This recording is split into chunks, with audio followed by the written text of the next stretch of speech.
الرحمن الرحیم۔ الفوز الکبیر باب چہارم کا خلاصہ۔ اس کے باب چہارم کے اندر حضرت شاہ صاحب نے مختلف ابحاث کا ذکر کیا، جس طرح فنون تفسیر اور تفسیر میں واقع اختلاف، اسی طرح پھر انہوں نے اپنا علمی مقام بھی اس کے اندر ذکر کیا۔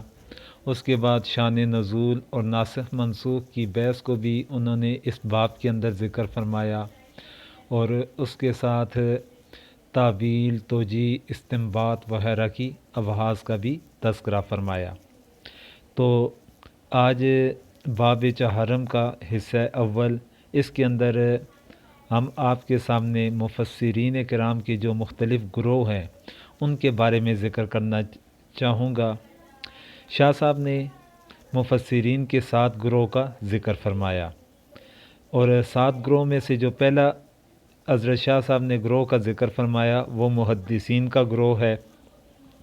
محدثین کے گروہ کے اندر ان کا طریقہ کار قرآن مجید کی تفسیر کے حوالے سے کیا ہے کہ یہ ہر آیت کی نسبت کے ساتھ کوشش کرتے ہیں کہ آیت کی نسبت کے ساتھ حدیث، قول صحابی، قول تابعی، اسرائیلی روایت یا کوئی واقعہ ذکر کیا جائے، تو وہ ہر آیت کی نسبت کے ساتھ ان چیزوں میں سے کسی ایک چیز کو لانے کی ضرور کوشش کرتے ہیں۔ تو پھر وہ اس چیز کی تحقیق نہیں کرتے کہ اس کی سند قوی ہے، کمزور ہے، ضعیف ہے یا کیسی ہے، لیکن وہ اس کی آیت کی نسبت کے ساتھ کوئی نہ کوئی ان چیزوں میں سے ضرور لے کر آتے ہیں۔ یہ ان کی سوچ ہوتی ہے۔ پھر ان کے بعد آتے ہیں متکلمین کا گروہ ہے۔ متکلمین کے گروہ کے اندر یہ اسماء حسنہ کی تعویل کرنا ضروری سمجھتے ہیں، یعنی اسماء حسنہ کی تعویل کریں گے اور ان الفاظ کے ظاہری مفاہیم کی بجائے ایسی تعویل و توجیہ کرتے ہیں کہ وہ اللہ تعالیٰ کے خلاف نہ ہو، اور مخالفین کا رد بھی کرتے ہیں۔ ان کا متکلمین کا نقطہ نظر یہ آ جاتا ہے۔ پھر ان کے بعد ہے فقہا کا گروہ۔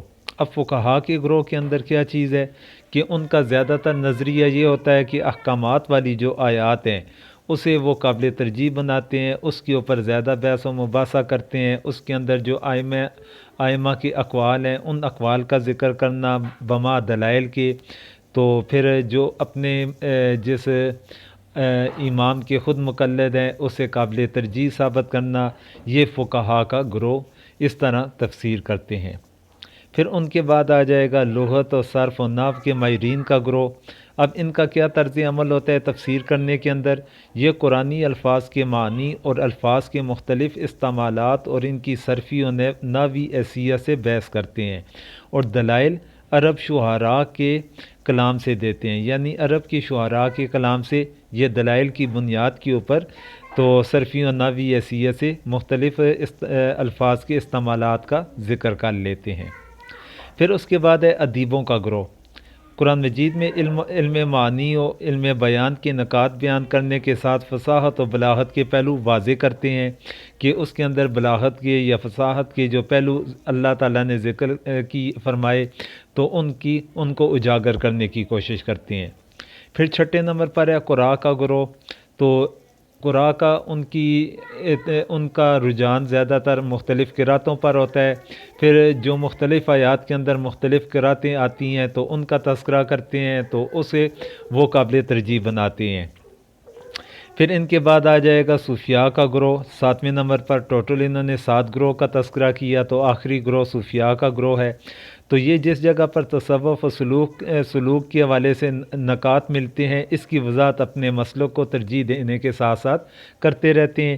یہ ان کا طرز عمل ہوتا ہے۔ اس طرح حضرت شاہ صاحب نے جو ابتدائی طور پر اس باب کے اندر ذکر فرمایا، وہ ذکر فرمائے تھے مفسرین کے مختلف گروہ کا تذکرہ۔ وہ 7 گروہ تھے جن کا تذکرہ ایک ایک کر کے میں نے آپ حضرات کے سامنے اس کی وضاحت کر لی ہے۔